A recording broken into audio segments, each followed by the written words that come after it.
मुलाकात हुई मौलाना गफूर हैदरी साहब और सेनेटर कामरान मुर्तज़ा साहब। मैंने अपना मौक़िफ़ पेश किया कि मैं अलायंस के हवाले से क्या मौक़िफ़ हम रखते हैं, जमात क्या रखती है। यही वही मौक़िफ़ है जो खान साहब का है कि इस वक्त हर जमहूरियत पसंद जमात का फ़र्ज़ है कि वो जमहूरियत के लिए खड़ी हो, इंसानी हुकूक़ के लिए खड़ी हो, और यही मौक़िफ़ बतौर पार्टी हम इस वक्त अपनाए हुए हैं। हम हर एक को दावत दे रहे हैं कि हमारे साथ चलो और जमहूरियत के लिए, आइन के लिए, इंसानियत के लिए, शराफत के लिए हमारा साथ दो। हम आपका साथ देंगे, आप हमारा साथ दें। तो खान साहब ने कल जो हमारी मीटिंग हुई उसको सराहा और उम्मीद ज़ाहिर की कि यह मामला आगे चलेगा और हम तमाम जमहूरियत पसंद क़ुव्वतें मुल्क की जो हैं इकट्ठे जद्दोजहद करेंगे। इसके साथ साथ मैंने खान साहब को बताया कि अली अमीन गंडापुर साहब के हवाले से गुफ्तगू होती रहती है जो बिल्कुल बेबुनियाद है। खान साहब ने तायद की कि अली अमीन गंडापुर बतौर वज़ीर आला खैबर पख्तूनख्वा बहुत अच्छा काम कर रहे हैं, उनको खान साहब की मुकम्मल तायद हासिल है। साथ ही खान साहब ने जुनेद अकबर साहब की तारीफ़ की, आलिया हमज़ा साहिबा की तारीफ़ की। उन्होंने कहा हर एक का अपना काम है और हर एक अपना काम निभा रहा है। खान साहब ने इत्मीनान का इजहार किया। इसी तरह लीगल कमेटी के हवाले से खान साहब ने इत्मीनान का इजहार किया। आज ज़हीर अब्बास साहब जिनको जेल के मामलात के लिए वकील मुकर्रर किया गया है वो आए थे, लेकिन जेल हुक्काम ने उनको मिलने नहीं दिया। खान साहब ने इस पर बहुत गुस्से का इजहार किया है और कहा कि जो भी कर्नल साहब इस वक्त जेल के मामलात को संभाले हुए हैं बरखिलाफ़ कानून, उनको ये नहीं करना चाहिए और उनके ख़िलाफ़ हमें कदम उठाना चाहिए। हम इंशाअल्लाह अदालत का जल्द रुख करेंगे कि जेल के मामलात कानून के मुताबिक चलें और जो हुकूक हासिल हैं खान साहब को, बुशरा बीबी को, वो उनको मिलें। हम ज़ाती मालिज के मायने के लिए भी जल्द दरख्वास्त देंगे। मैंने ज़हीर अब्बास साहब से कह दिया है कि बुशरा बीबी और खान साहब का मायना, तिब्बी मायना जो है उनके ज़ाती मालिज के ज़रिए कराया जाए। तो ये भी इंशाअल्लाह बात जल्द होगी। तो ये अहम बातें हैं जो आज हुई। तो इंशाअल्लाह अब हम जमहूरियत की जानिब अपनी जद्दोजहद में हर पाकिस्तानी को दावत देंगे, हर जमात को दावत देंगे जो जमहूरियत पर, इंसानी हुकूक पर यकीन रखती है। बहुत शुक्रिया सर।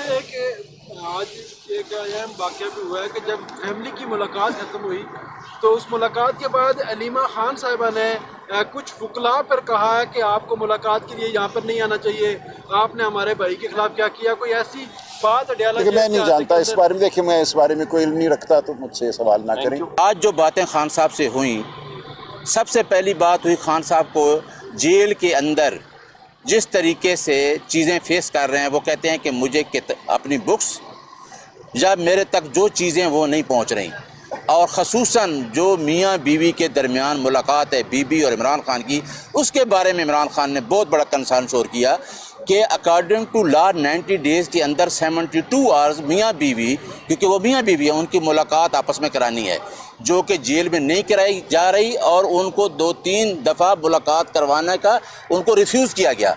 तो इमरान खान ने कहा कि ये बताना है कि मेरी और मेरी बीवी की आपस में मुलाकात जो according to law 72 hours 90 days के अंदर करवानी है वो नहीं कराई जा रही, और मुझे जो अंदर मेरी बुक्स हैं वो मुझ तक नहीं पहुंचाई जा रही। लिहाजा इसके लिए उन्होंने डायरेक्शन दी है कि चौधरी ज़हीर जो लीगल को हेड कर रहे हैं उनके ज़रिए हम पटिशन्स फाइल करेंगे।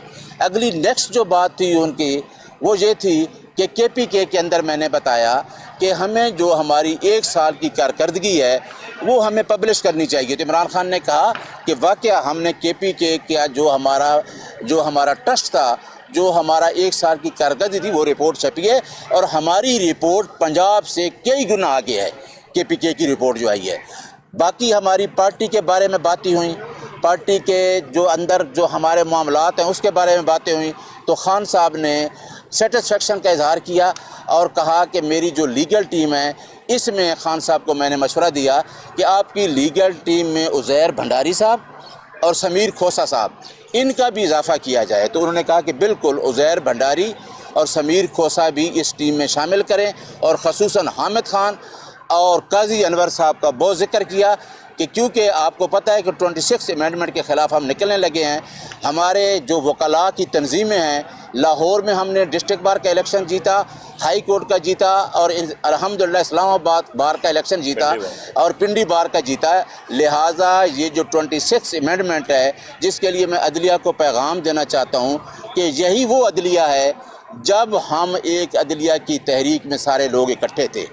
میں اپنے آج یہ بتانا چاہتا ہوں کہ جو میرا مینڈیٹ ہے، جو مجھے مینڈیٹ دیا گیا ہے، یہ میرے لیے بلیسنگ ہے اور یہ ایک ٹرسٹ ہے. میں اس مینڈیٹ کو اپنی ذاتی ایلیویشن کے لیے کبھی بھی استعمال نہیں کروں گا، کیونکہ یہ عمران خان نے میرے اوپر ٹرسٹ کیا ہے اور اس ٹرسٹ کو میں نے لوگوں تک پہنچانا ہے. اور وہ لوگ جن کا عمران خان کے درمیان مس کمیونیکیشن ہے، گیپ ہے، میں نے پورے پارٹی کا ورکر جو 95% لوگ عمران خان کے ساتھ کھڑے ہیں، ان لوگوں کا رابطہ بحال کرنا ہے، ان کا پارٹی ورکر کا عمران خان کے ساتھ رابطہ بحال کرنا ہے.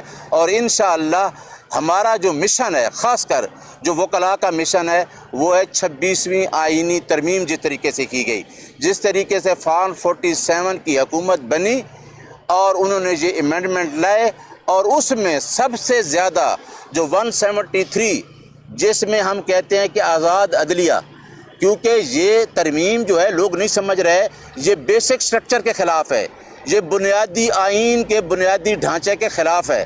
لہٰذا اس ترمیم سے عدلیہ کی آزادی جو ہے اس کے تحفظ کو، اس کو انڈرمائن کیا گیا ہے.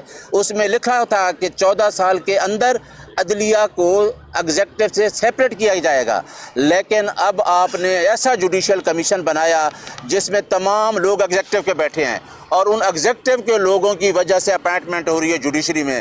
لہٰذا یہ بات سن لیں، کیونکہ یہ جو عدالت کے اندر ہمارے تمام جج صاحبان بیٹھے ہیں، یہ وہ جج ہیں جو ہمارے ساتھ اس عدلیہ کی تحریک میں چلتے رہے ہیں. ان کو بھی دیکھنا چاہیے کہ آئین کی بالادستی اور قانون کی حکمرانی کے لیے ہمیں کھڑا ہونا ہے. ہمارا کسی ذاتی سے جنگ نہیں ہے، ہماری کسی ادارے سے ذاتی جنگ نہیں ہے، لیکن آئین کی بالادستی اور قانون کی حکمرانی پہ کوئی کمپرومائز نہیں ہے. اور انشاءاللہ وکلاء ہی اس تحریک کو لیڈ کریں گے، اور یہ جو غیر آئینی ترمیم ہے اس کو ہم نے ختم کروانا ہے. اور خاص کر عمران خان نے یہ بھی بتایا ہے کہ پارٹی کے اندر جو آپ کا ورکر ہے، جو آپ کے جنرل لوگ ہیں، جو چاروں صوبوں سے، اے جے کے سے، گلگت بلتستان سے، یہ سارے لوگوں کو ہم نے ساتھ لے کے چلنا ہے. دوسری بات ایک ٹیررزم کے حوالے سے بھی کی کہ جس طریقے سے ٹیررزم ہو رہا ہے، جو بائیڈن کی پالیسیز تھی، ہم امن چاہتے ہیں، نیگوسیشن چاہتے ہیں. ہم چاہتے ہیں کہ جس طریقے سے اتنا افغان بارڈر ہے، لوگوں کو جس طریقے سے ٹیررزم ہو رہا ہے، ہم چاہتے ہیں کہ ملک میں امن ہو اور امن سے ملک آگے چلے گا. عمران خان کی پالیسیز اس کی بالکل کلیئر ہیں، کیونکہ انہوں نے سامنے جو بات بتائی ہے آئین کی بالادستی اور قانون کی حکمرانی.